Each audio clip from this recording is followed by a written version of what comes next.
আমরা এই বিশ্বে যা কিছু দেখতেছি, বালি, গাছপালা, মাটি, পানি, সবই কিন্তু কি পদার্থ।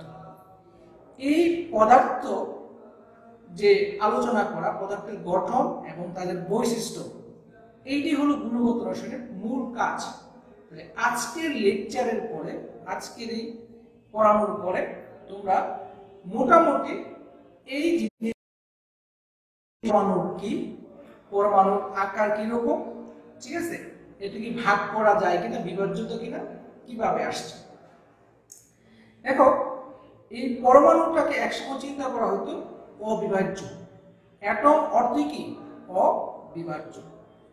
পরবর্তীতে দেখা গেছে বিজ্ঞানী রাদারফোর্ডের তোমার আলফা কণা বিচ্ছুরণ পরীক্ষার সাহায্যে এটা বিভাজ্য। এইখান থেকে মোটামুটি এটা সূত্রপাত শুরু হয়েছে। আগে বিভিন্ন দ্বারা, যেমন এই খ্রিস্টপূর্ব 460 খ্রিস্টাব্দে বা অব্দে, তখন একটা মতবাদ দেওয়া হয়েছিল। তারপরে আস্তে আস্তে এরিস্টটল, তারপরে রাদারফোর্ড, তারপরে যে আরো দিকে এটা সফিস্টিকেট হচ্ছে। এখন এই যে পরমাণু, আমরা কি পরমাণু দেখেছি? কেউ বলতে হয় দেখেছি। এটা খুবই ক্ষুদ্র। এখন তাহলে কিভাবে এটা কাজ করা হয়? অত্যন্ত শক্তিশালী অণুবীক্ষণ যন্ত্র দ্বারা এটা দেখা হয়। এটার ক্ষমতা কি 20,000 গুণ বা 1 লক্ষ গুণ বাড়িয়ে দেখা হয়। তাহলে আমরা যদি এই পরমাণুকে সংজ্ঞায়িত করি, তাহলে তোমরা 19 এ পড়ে আসছো, এখানে আমি সংজ্ঞায়িত করবো। এখানে সংজ্ঞার মধ্যে দেখো, মৌলিক পদার্থের ক্ষুদ্রতম কণা, মৌলিক পদার্থের ক্ষুদ্রতম কণা যার স্বাধীন অস্তিত্ব নেই, কিন্তু ক্ষুদ্রতম একক হিসেবে রাসায়নিক বিক্রিয়ায় অংশগ্রহণ করতে পারে, তাদেরকে বলা হয় পরমাণু। এই যে শব্দটা আমরা পড়েছি, দেখো, মৌলিক পদার্থ, তোমরা তো অনেকে হয়তো জানো মৌলিক পদার্থ। দেখো, মৌলিক পদার্থ যদি আমরা চিন্তা করি, শব্দগুলো আমরা একটা বিশ্লেষণ করি। মৌলিক পদার্থ, যে সকল পদার্থকে ভাঙলে বা বিশ্লেষণ করে ওই পদার্থই পাওয়া যায়। ওই যৌগের কার্বন, কার্বনকে ভাঙলে তুমি কার্বনই পাবে, প্রতিক্রিয়া করে কার্বন, অক্সিজেনের পদার্থ, মৌলিক পদার্থ। এখন আরেকটা শব্দ আছে ক্ষুদ্রতম কণা, ক্ষুদ্রতম কণা। এখন ক্ষুদ্রতম কণা, এটা ক্ষুদ্রতম কতটুকু ক্ষুদ্র আমি কি করে বুঝবো? এখন চিন্তা করে দেখো, নরমালি আমরা একটা যদি বালি চিন্তা করি, বালির একটা টুকরা, এটাই অনেক সময় কি দেখা যায় না, খুব ছোট করতে করতে, তাও তো কিছুটা কি দেখা যাবে, এটা এরকম না, আরো অনেক ক্ষুদ্র। তাহলে বলা হয়েছে, দেখো, যে আমরা যদি সবচেয়ে ক্ষুদ্র যে পরমাণু বা ছোট যে পরমাণু, হাইড্রোজেন পরমাণু, হাইড্রোজেন পরমাণু নিয়ে চিন্তা করি, দেখো আমরা এখানে আসতেছি হাইড্রোজেন পরমাণুর ক্ষেত্রে, তাহলে আমরা তুলনা করতে পারবো এর ব্যাসার্ধ হলো তোমার জায়গাটা 0.05 ন্যানোমিটার, 0.05 ন্যানোমিটার। আর যদি আমি ব্যাস চিন্তা করি তাহলে 0.1 ন্যানোমিটার।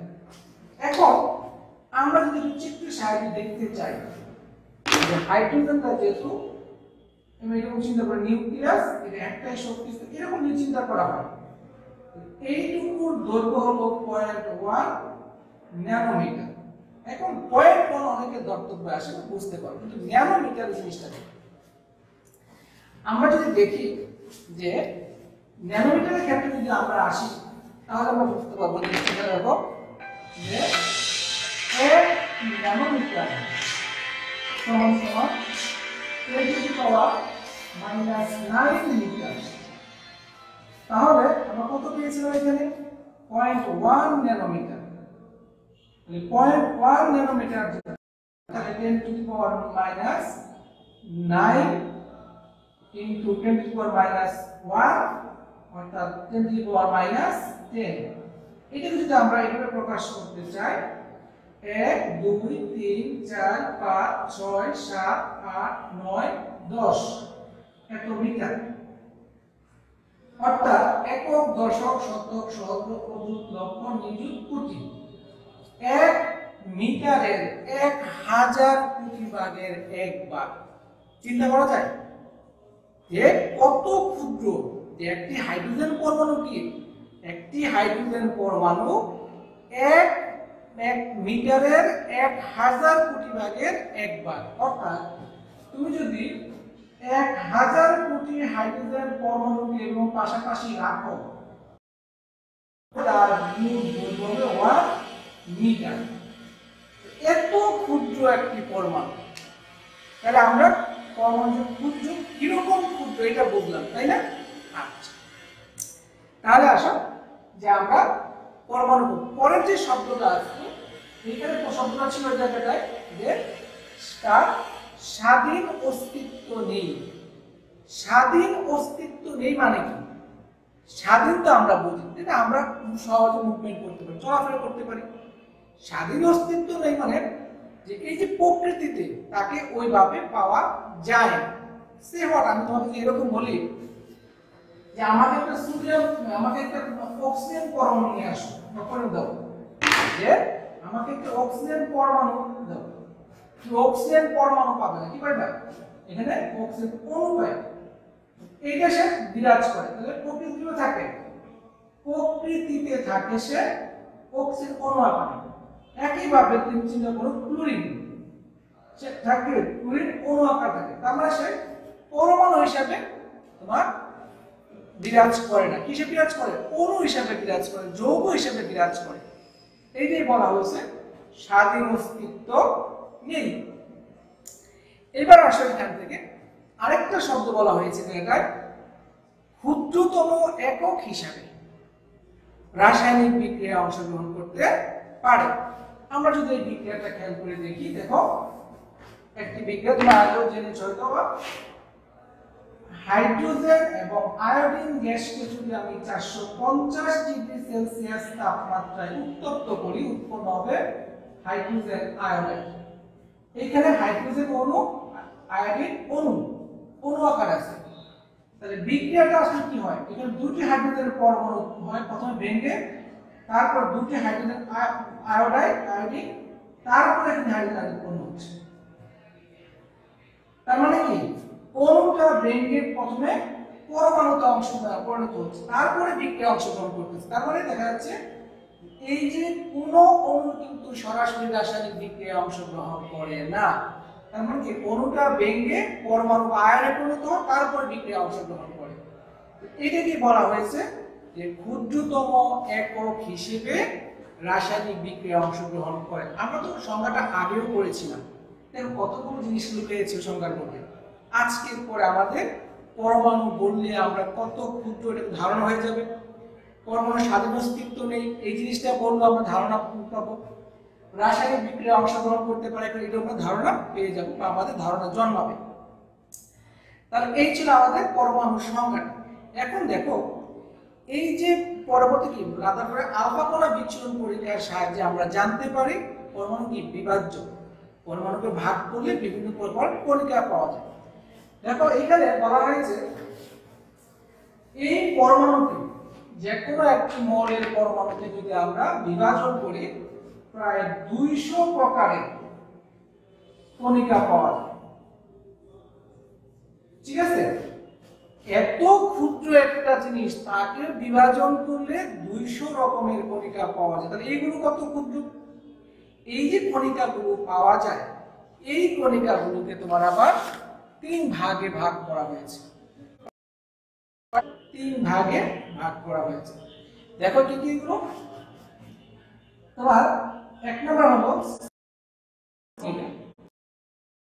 স্থায়ী মূল কণিকা। 2 নম্বর হলো অস্থায়ী মূল কণিকা, অস্থায়ী মূল কণিকা। 3 নম্বর হলো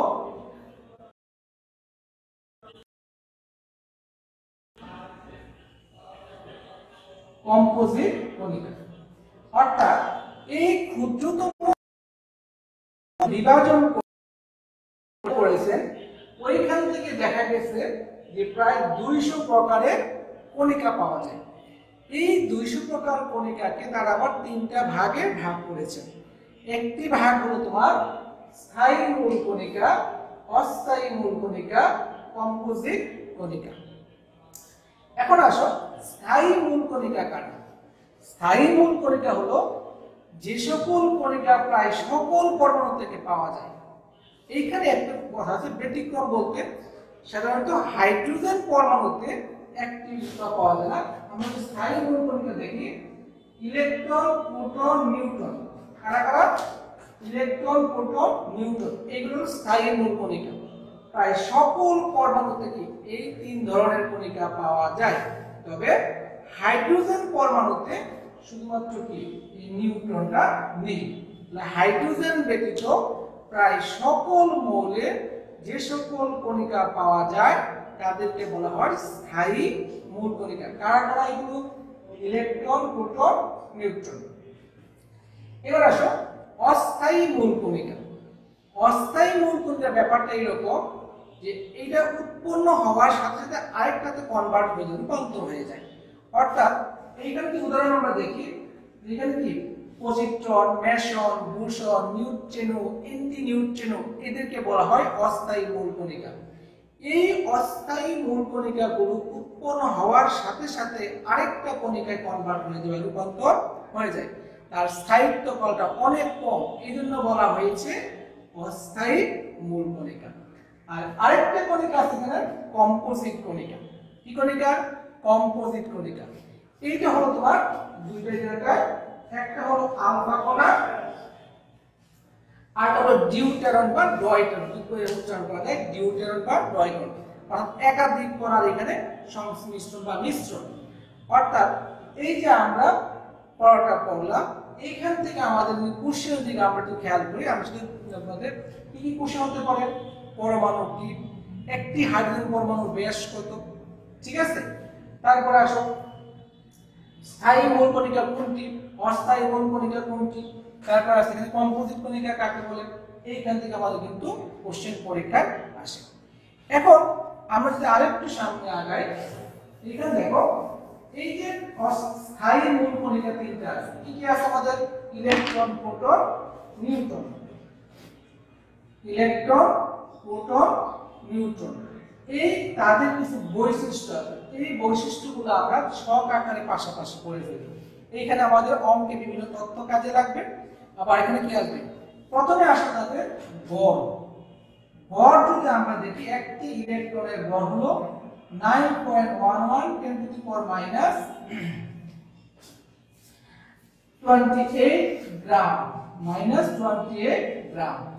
একটি প্রোটনের ভর হলো তোমার 1.672 × 10⁻24 গ্রাম, 1.675 × 10⁻24 গ্রাম। এটি হলো তার মূল কণিকার ভর, ঠিক আছে। এবার এই যে মূল কণিকার চার্জ যদি আমরা দেখি, তার ইলেকট্রনের চার্জ হলো, আমরা যদি এভাবে যাই 4.8 × 10⁻10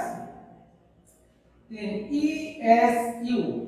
ESU হলো ইলেকট্রোস্ট্যাটিক ইউনিট, অর্থাৎ স্থির বৈদ্যুতিক আধান, অর্থাৎ এটাকে একক শব্দ ধরা হয়। এইখানে চার্জের প্রকৃতি হবে মাইনাস, আর এটাও হবে 4.8 × 10⁻10 ESU। এখানে চার্জের প্রকৃতি আর তার চার্জ 0। আচ্ছা, আরেকটা জিনিস যদি আমরা এখানে খেয়াল করি, যে ভর, চার্জ, প্রতিচালক, এখন কার কোথায় অবস্থান? এই দুইটার অবস্থান হলো পরমাণুর কেন্দ্র বা নিউক্লিয়াস। পরমাণুর কেন্দ্র বা নিউক্লিয়াস, আর তার অবস্থান হলো তোমার কোথায়? শক্তি স্তর। পরমাণুর বহিঃস্থ যে আছে, নিউক্লিয়াসের বাইরে যে খালি জায়গাটা আছে, যেখানে থাকে শক্তি স্তর থাকে, এই শক্তি স্তরে হলো তার অবস্থান। এই মোটামুটি ছিল পরমাণু সম্পর্কে প্রাথমিক কথাবার্তা। তো তোমরা যারা এই লেকচারটি শুনেছ তাদের উদ্দেশ্যে বলি, তোমরা যে কোনো লেকচার দেখার সময় খাতা কলম নিয়ে বসবে। খাতা কলম নিয়ে বসার সাথে সাথে যখনই তোমার কোনো ইম্পর্টেন্ট তথ্য মনে হয় সাথে সাথে লিখে ফেলবে। এক একটা ডেট দিয়ে, আজকে যদি কেমিস্ট্রি লেকচারটা দেখো, কেমিস্ট্রি ডেট দাও, তারপর খাতা কলম নাও, লিখো। যদি তোমাদের কোনো সমস্যা ফেস করো, এখানে কমেন্টস বক্সে কমেন্ট লিখতে পারবো এবং সংশ্লিষ্ট টিচারের সাথে যোগাযোগ করতে পারবো। এইভাবে তোমরা ক্লাসগুলো তোমাকে এগিয়ে নিয়ে যাবে। আমরা চাই এই করোনা মহামারী কালেও যেন তোমাদের পড়া সচল থাকে। বাংলাদেশ সরকার, কলেজ প্রশাসন, সামগ্রিকভাবে আমরা সকল শিক্ষক আন্তরিকভাবে তোমাদের শিক্ষাটাকে ঝিমিয়ে না দিতে করে সামনে যদি এগিয়ে যেতে পারে বা তোমরা ধরে রাখতে পারো, আমরা এই জন্য প্রতিনিয়ত চেষ্টা করে যাচ্ছি। অনলাইন ক্লাসের মাধ্যমে তোমাদের সুরক্ষার জন্য কিন্তু এরকম করা হচ্ছে। এখানে সরকার স্টুডেন্টদের বা ছাত্রদের বা ছাত্রীদের সুরক্ষাটাকে আগে সবচেয়ে আগে প্রায়োরিটি দেওয়া দিতেছে। এই কারণে যাতে করে আমাদের শিক্ষা ব্যবস্থাটা কি ভালো থাকে। এই কারণে তোমাদের ওষুধে কিছু কথা বলি। এই অবস্থায় দেখা এই বিভিন্ন স্কুল কলেজ বা বিভিন্ন প্রতিষ্ঠান বন্ধ থাকার কারণে বাড়িতে বসে থাকি। বাড়িতে বসে থাকলেও কিছু কাজ তুমি বাড়িতে করতে পারো। পড়াশোনার পাশাপাশি তোমার গার্ডেনিং আছে বা আশেপাশে একটু হাঁটাহাঁটি করা বা বাসায় পরিশ্রম করা বা একটু ইয়ে করা, তাতে তোমার ইমিউনিটি পাওয়ারটা বাড়বে, বোরিং ফিল করবে না। এটা একটা জিনিস। আরেকটা জিনিস, যদি আমাদের প্রয়োজনে বাইরে যেতে হয়, কোথাও যদি আসতে হয় বা যেতে হয়, সেই ক্ষেত্রে স্বাস্থ্য সুরক্ষার যে বিধিগুলো আছে এইগুলো মেনে আমরা বাইরে আসার চেষ্টা করব। এতে করে কি আমাদের সেফটিটা বজায় থাকবে, আমরা সুরক্ষিত থাকব। তাহলে আজকে সবাইকে আবারও শুভেচ্ছা জানিয়ে ধন্যবাদ জানিয়ে আজকে আমার এখানে ক্লাস শেষ করলাম। ধন্যবাদ সকলকে।